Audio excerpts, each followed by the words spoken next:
오늘 우리 읽은 본문의 말씀, 지난주에도 설교를 했는데, 이번 주는 성도의 표상으로서의 야곱, 야곱을 이제 성도의 표상으로 해서 말씀을 나누어 보고자 합니다. 야곱은 형과 아버지를 속이고, 심지어는 하나님의 이름을 모독하는 그런 일까지도 스스럼 없이 행한 자입니다. 자신의 거짓말을 아버지 이삭이 믿게 만들기 위하여서 하나님의 이름을 모욕했습니다.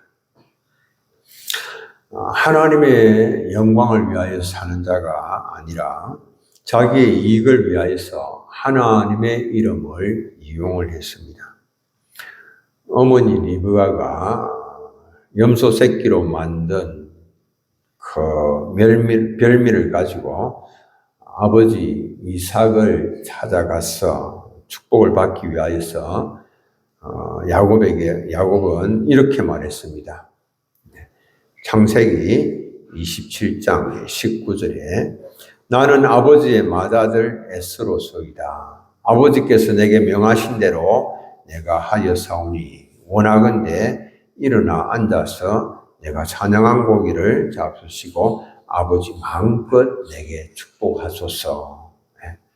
아버지에게 자기가 야곱인데 에스다 이렇게 거짓말을 했습니다.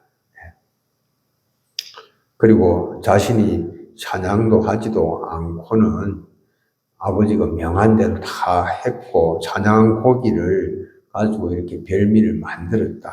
그렇게 거짓말을 하죠. 그러니까 이삭이 묻습니다. 네가 어떻게 이같이 속히 잡았느냐. 그러니까 그 물음에 대하여서 야곱이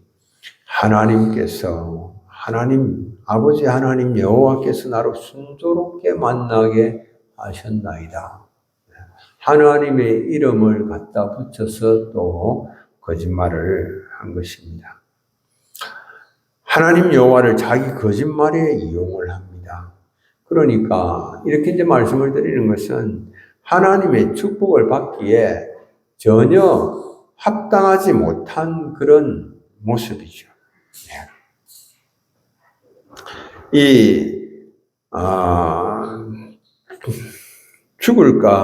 배가 고파서 죽을 것 같다라고 그렇게 말하는 이 야곱, 그리고 그 야곱의 장자권을 빼앗다시피 하는 그런 것을 보면 우리가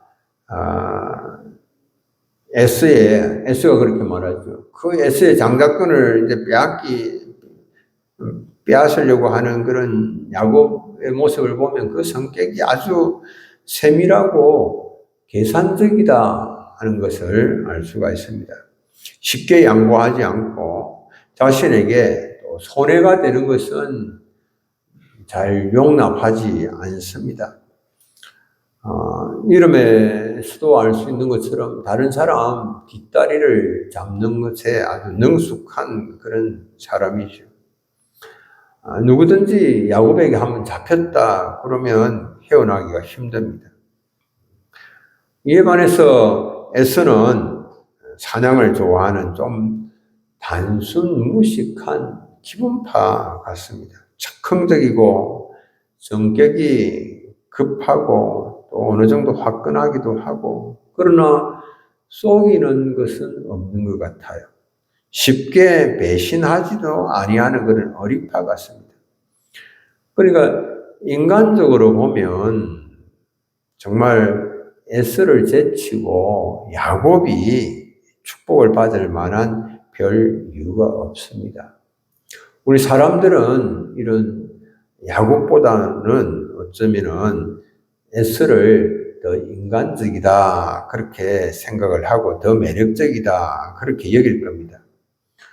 그런데 그럼에도 불구하고 야곱이 하나님의 사랑과 축복을 받아 누린다라고 하는 겁니다. 하나님의 사랑과 축복을 받는 사람이 우리가 보기에는 더 S가 합당할 것 같은데 S가 아니고 야곱이 하나님의 사랑과 축복을 받는다. 그 이유가 뭘까라고 하는 겁니다.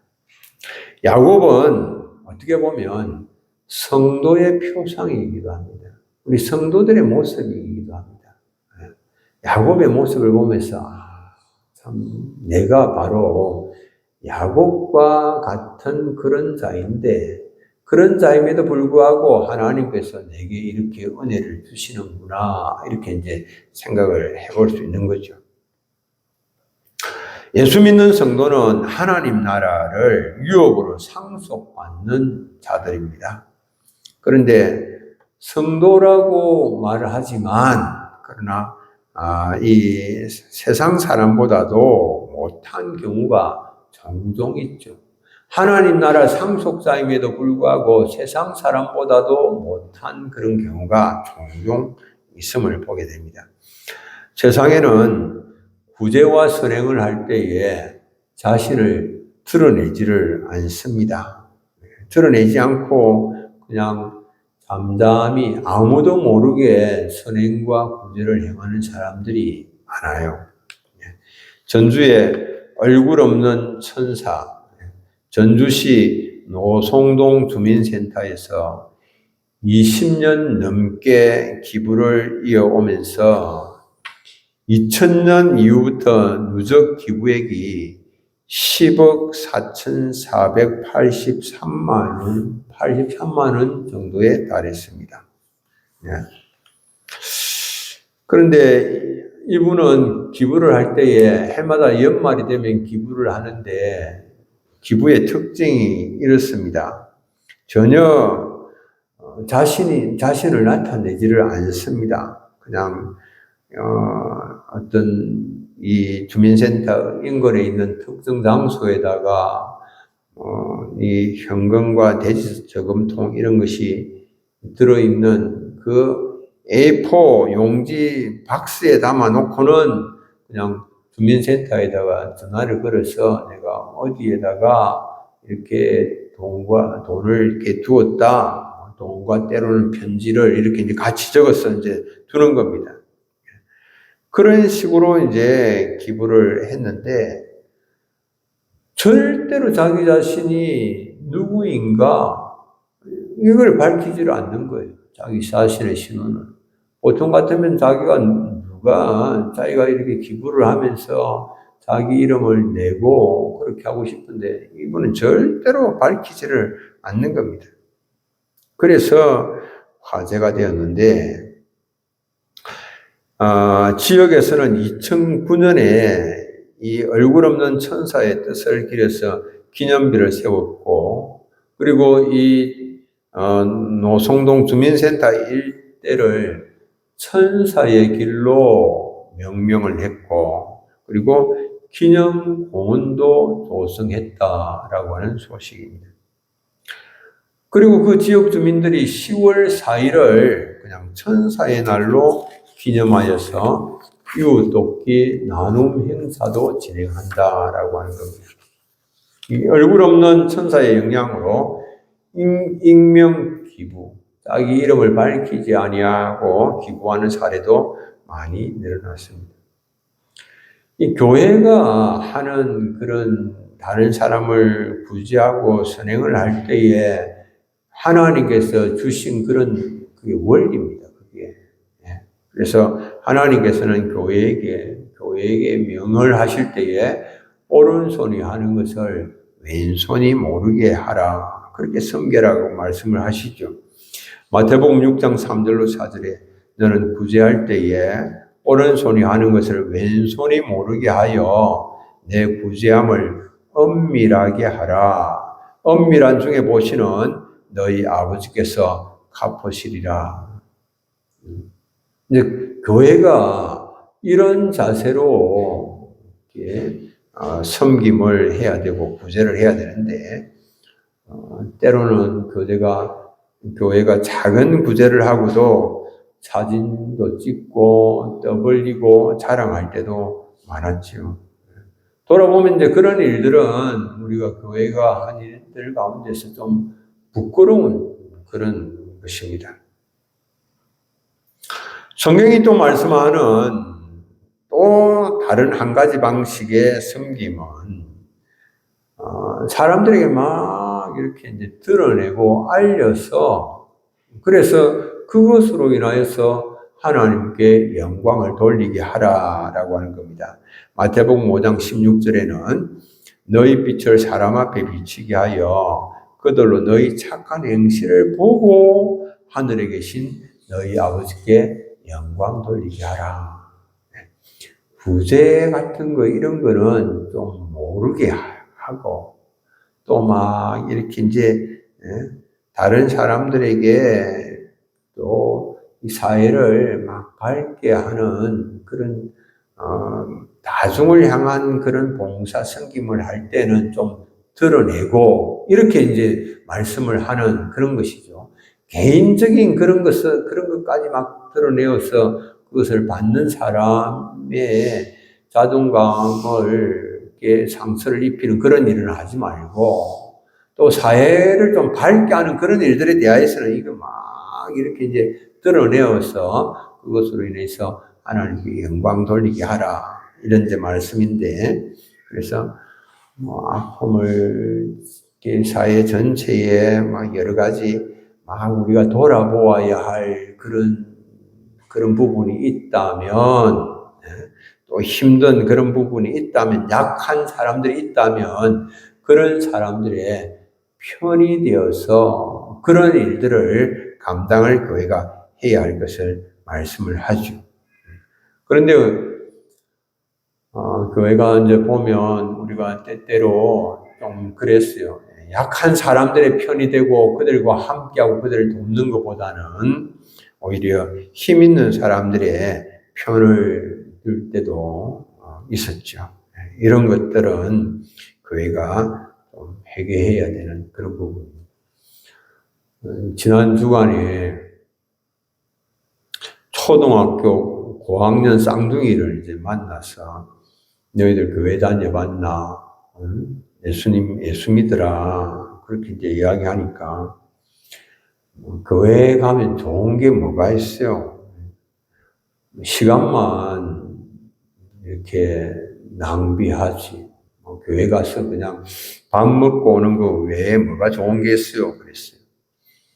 그러니까 그 아이들에게 교회라고 하는 것이 좀 교회가 이렇게 착한 일, 선한 일 하고 하는 이런 것들, 이런 것에 대한 그런 인상을 그런 모습을 보여주지 못하였구나라고 하는 그런 생각이 좀 들었거든요. 사회 전반에 교회가 교회는 이 사회를 좀 밝게 하는 곳이고 또 어두운 곳을 좀 돌아보는 곳이고 실제로 그런 일들을 많이 하고 있음에도 불구하고 그런 것들이 잘 드러나지 아니하는 그런 가운데 있는 것이죠. 그러나 이제 세상은 오히려 교회보다도 더 이렇게 잘하는 그런 부분이 있음에도 불구하고 더 착한 사람이 하나님의 복을 받는 것이 아니라 성도가 부족하고 연약하다 하더라도 성도가 하나님의 축복을 받아 누린다라고 하는 겁니다. 그러면 성도가 누리는 그런 축복은 어떤 것인가라고 하는 겁니다. 성도가 누리는 축복은 하나님의 섭리 가운데 주어지는 축복입니다. 우리가 하나님의 자녀가 되고 하나님을 섬기고 예배할 수가 있는 그것은 하나님께서 우리를 선택해 주셨기 때문에 가능한 것입니다. 하나님이 나를 택해 주셨기 때문에. 하나님 섬김의 순서에 있어서 가장 앞서는 것은 하나님의 주권적인 선택입니다. 하나님의 선택. 그래서 우리가 이것은 이삭이 아니라 아브라함이 앞서는 것을 봐도 알 수가 있는 것이죠. 하나님께서 절대 주권으로 아브라함을 택하셨습니다. 그 다음이 이삭이죠. 그러니까 아들이 되는 것은 그 다음인 겁니다. 먼저 택해 주심으로 인하여서 아들이 된다라고 하는 겁니다. 자녀가 없는 아브라함을 하나님께서 부르셔서 육신의 몸이 죽은 것이나 다름이 없는 100세 된 아브라함에게 하나님께서 아들을 상속자로 주셨습니다. 초자연적으로 태어난 이삭이 아버지 아브라함의 상속자가 되었습니다.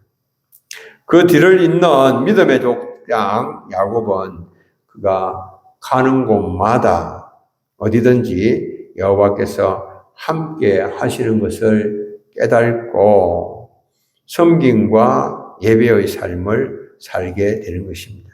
이것이 예배보다도 아들 되는 것이 우선이다라고 하는 그런 말입니다. 예배보다 먼저 아들이 되어야 하는 것입니다.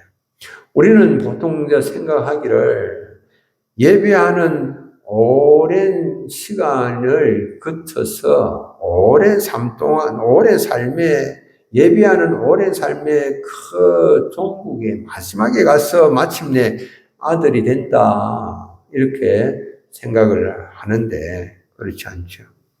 하나님께서 은혜 가운데 우리를 먼저 택하시고 우리를 자녀로 삼으셨다라고 하는 것입니다.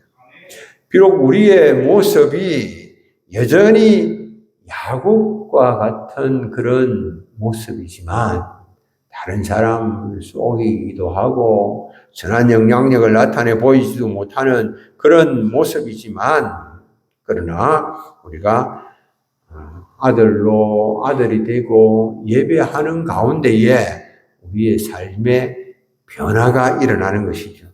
야곱이 이스라엘로 변화되는 것과 마찬가지의 역사가 일어나는 것입니다. 우리가 다른 사람의 뒤꿈치를 잡고 다른 사람의 뒷다리를 잡고 하던 그런 삶에서 하나님과 더불어서 겨루어서 이기는 영적인 전사로 그래서 하나님의 축복을 받아 누리는 그런 삶으로 변화되는 역사가 일어나는 것입니다.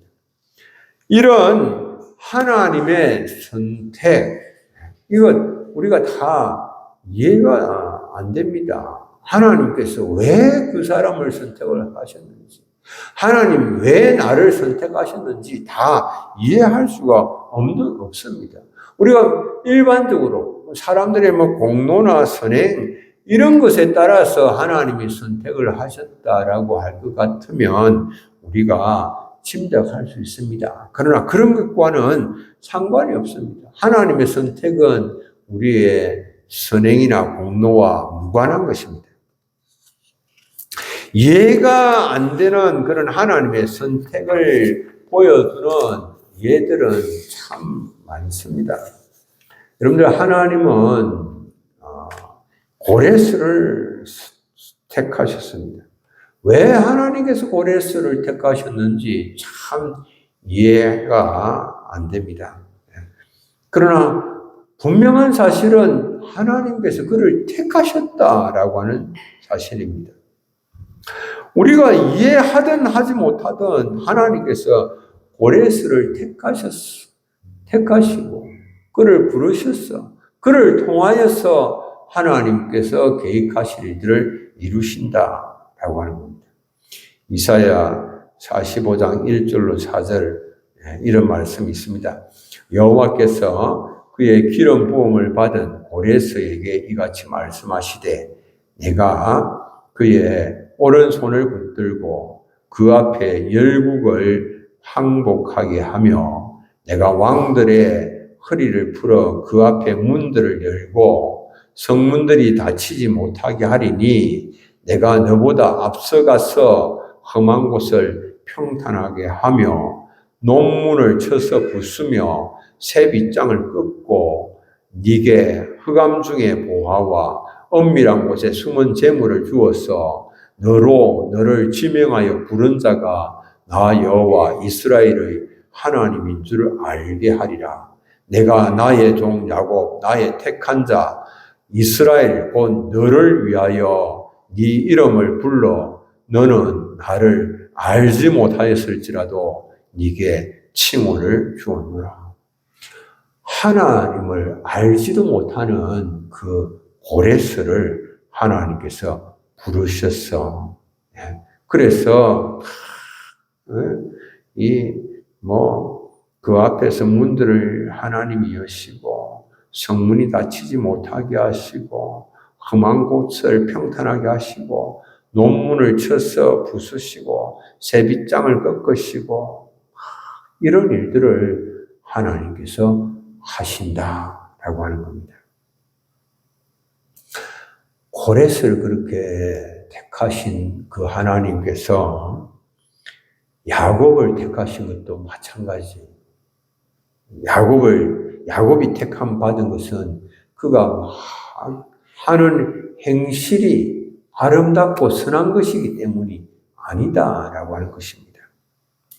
하나님으로 말미암아 된 것입니다.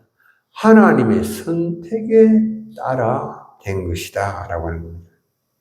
로마서 9장 10절로 11절 이런 말씀이 있습니다. 그뿐 아니라 또한 리브가가 우리 조상 이삭 한 사람으로 말미암아 임신하였는데 그 자식들이 아직 나지도 아니하고 무슨 선이나 악을 행하지 아니한 때에 아직 나지도 아니하고 아무 선이나 악을 행하지 아니한 그때에 하나님께서 택하셨다라고 하는 것입니다. 하나님의 뜻을 따라서 택하셨다라고 하는 겁니다. 무슨 선한 일을 했기 때문에 앞으로 선한 일을 할 것이기 때문에 대단히 어려운 그런 그 모습들이 예상되기 때문에 하나님께서 택하신 것이 아니다. 하나님의 뜻에 따라서 택하셨다. 그래서 그 선택은 하나님의 기쁘신 뜻과 그 선택이 연결되는 겁니다. 에베소서 1장 5절 함께 한번 읽어보겠습니다. 그 기쁘신 뜻대로 우리를 애정하사 예수 그리스도로 말미암아 자기의 아들들이 되게 하셨으니 아멘. 하나님께서 그 기쁘신 뜻대로 우리를 애정하시고 택해 주셨다라고 하는 것입니다. 그리고 우리를 하나님의 가족 삼으시고 그리고 우리에게 기업을 주시는 것이죠. 그리고 계속해서 우리를 보호하시고 돌보십니다. 하나님의 가족으로 택하여 불러주신 이 은혜 우리가 다 잊으면 안 됩니다. 그러니까 아무것도 주를 위하여서 한 일이 아무것도 없는 그때에 정말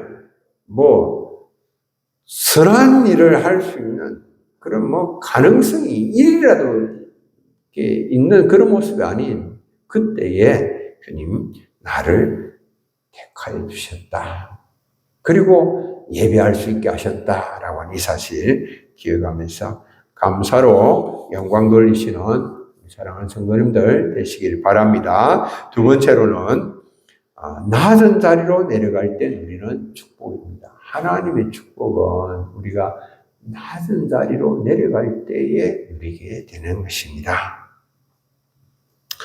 이 야곱이 아버지의 집 브엘세바를 떠나서 밧단 아람으로 갈 때에 그 심정은 절망 그 자체입니다. 정말 하나님의 인도와 보호하심을 받을 수 없고 축복을 더 이상 누릴 수 없다라고 하는 그런 생각 때문에 두려움에 사로잡혔습니다.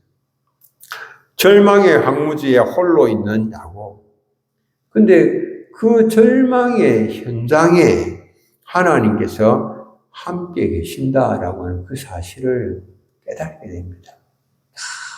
정말 하나님께서 더 이상 브엘세바에 계시고 자기가 가는 그곳에는 하나님이 계시지 않는 줄로 알아서 하나님의 도우심을 받을 수도 없고 하나님의 축복도 받을 수 없고 하나님의 보호하심을 누릴 수 없을 줄 알았는데 그곳에 하나님이 계신다라고 하는 사실을 깨닫게 되는 겁니다.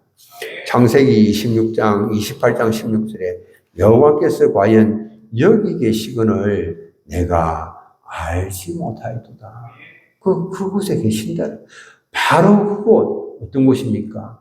정말 절망할 수밖에 없는 그곳. 정말 아무것도 할 수 없는 희망이 없는 그곳, 소망이 없는 그곳에 하나님이 계신다. 버림받은 절망적인 순간이 오히려 소망의 주님을 만나는 그런 전화위복의 계기로 바뀌는 순간이었습니다. 하나님께서 엄청난 축복의 말씀을 주셨습니다. 약속의 땅을 주실 것 말씀하셨고, 땅의 모든 족속이 야곱과 그의 자손으로 말미암아 복을 받게 될 것, 그리고 하나님께서 그를 지키시고 보호하셔서 마침내 그 약속의 땅으로 돌아오게 하실 것에 대한 보장의 말씀을 하나님이 주셨습니다. 당시 야곱은 아무도 함께하는 자가 없습니다. 아무도 도울 자가 없습니다. 야곱은 당시에 도망하는 자였습니다. 절망적인 상황에 빠진 그런 야곱이었습니다. 자기를 쳐서 형의 불같은 분노를 피해서 도망하고 있는 도망자입니다. 도피자입니다. 아무것도 할 수 없는 순간, 무력한 순간에 하나님께서 아브라함에게 나타나셨습니다. 야곱은 축복을 받을 만한 아무 공로도 자격도 없는 자입니다. 그가 할 수 있는 것도 아무것도 없습니다. 날이 저물었습니다.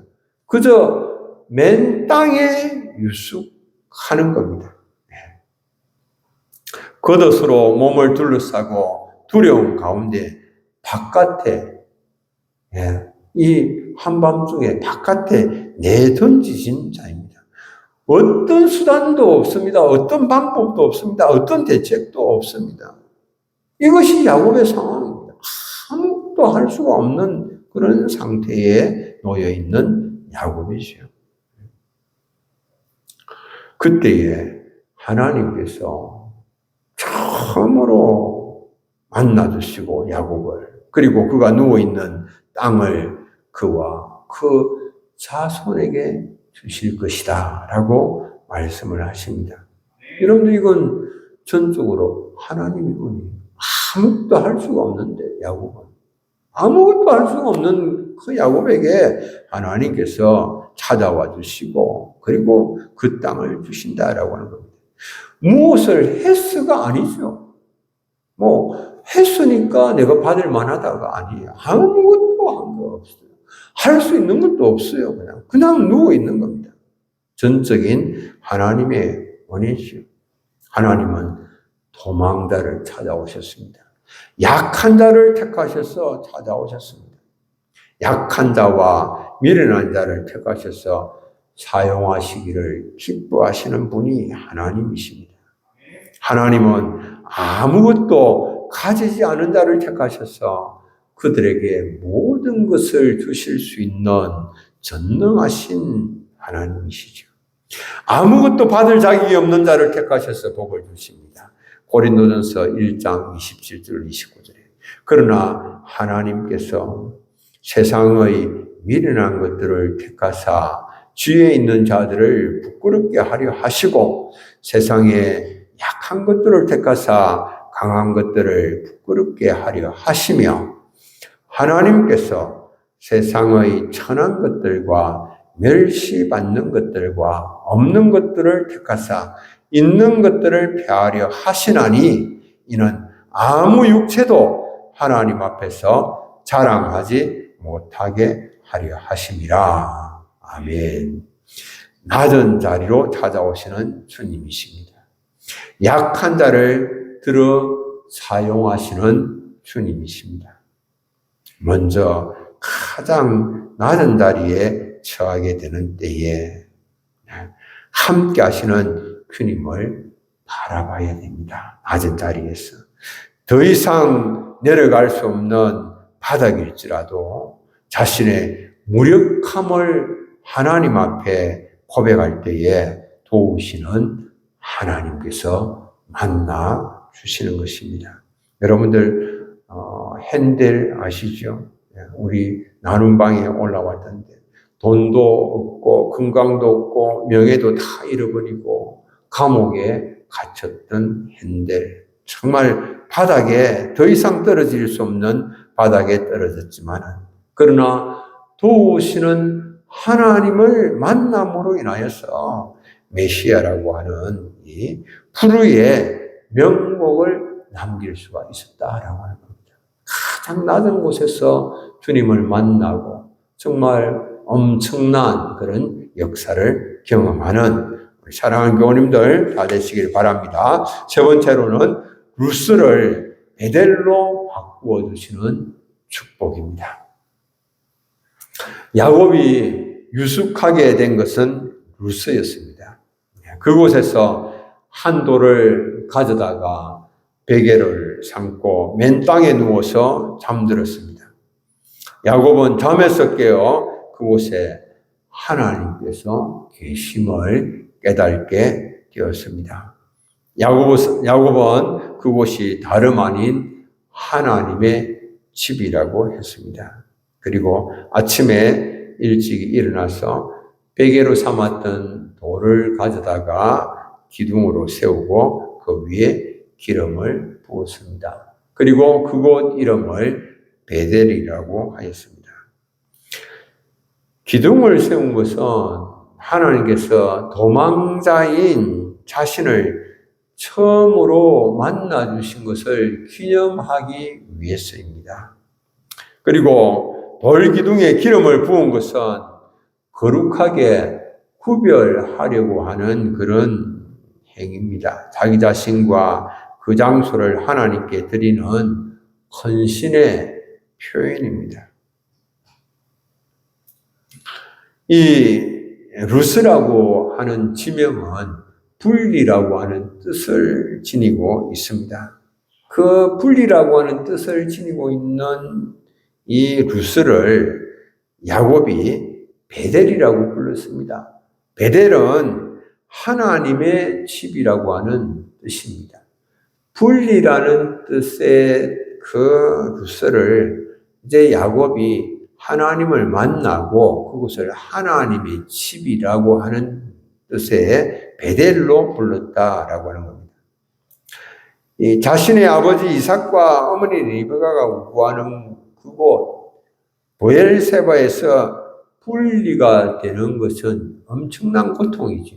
야곱에게 있어서 분리는 정말 고통을 말합니다. 분리되는 것은 정말 쉽지 않은 그런 일입니다. 그러나 이 분리라고 하는 이것은 그에게 유익이 되는 그런 일이기도 하죠. 만약에 분리가 되지 아니하였다면, 분리되는 그런 고통을 감수하지 아니하였다면 계속해서 고엘세바에 머물러 산다라고 할 것 같으면 형 에스의 분노의 손길을 피할 길이 없죠. 그 위험을 벗어날 수 있는 길이 없는 것이죠. 하나님께서 우리를 세상에서 분리시키기 위해서 우리를 불러내십니다. 불러내실 때 세상을 떠난다라고 하는 그것이 굉장히 우리를 고통스럽게 만드는 일일 수가 있습니다. 우리가 이미 익숙해 있는 것으로부터 떠난다는 것이 우리를 굉장히 힘들게 만들 수도 있는 그런 것입니다. 우리는 육신의 정욕, 안목의 정욕, 이 생의 자랑에 오랫동안 길들여 있습니다. 익숙해 있습니다. 그곳에서 떠난다라고 하는 것이 굉장히 힘든 그런 일이기도 합니다. 죄악의 쾌락을 버리는 것, 그게 힘들기도 합니다. 내 자존심을 버리는 것, 고집을 버리는 것, 이런 것이 어떤 때는 죽기보다도 싫은 그런 것일 수가 있습니다. 그러나 하나님은 우리가 그곳에서 우리 자신들을 분리시키기를 원하시는 것이죠. 우리가 그곳에서 우리 자신을 분리시킬 때에 하나님께서 우리를 하나님의 집으로 인도하시는 것입니다. 하나님의 집은 어디입니까? 하나님의 보호가 있고 축복이 있는 그곳이죠. 그곳으로 우리를 인도를 하시는 것이죠.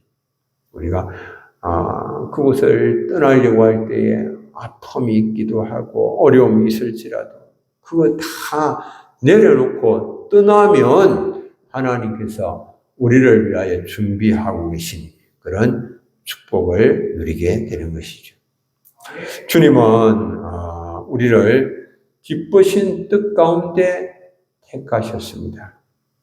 그러나 내가 성도로 살은 세월이 오래지만 여전히 내가 하나님 자녀답지 못한 그런 모습입니다.